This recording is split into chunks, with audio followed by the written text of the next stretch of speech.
Als de klok voor haar trager slaat, als zij aarzelt, wankelt, treuzelt en zelden de juiste keuze maakt. Als zij heimwee heeft naar nu, maar toch vaak met een been in het verleden staat.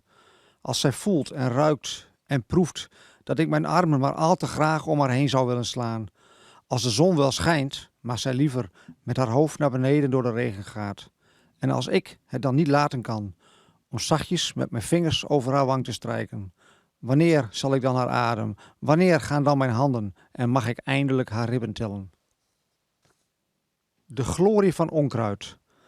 Ranke groene stengels, kleine paarse bloemetjes. Haar hand vouwt zich er langzaam omheen. Het fluistert tussen haar slanke vingers. Het kriebelt in de lijnen van haar huid. Haar gedachten als ontkiemde zaden met een beetje water in de grond vertaald. Ranke groene stengels, kleine paarse bloemetjes. Het schijnt dat onkruid niet vergaat.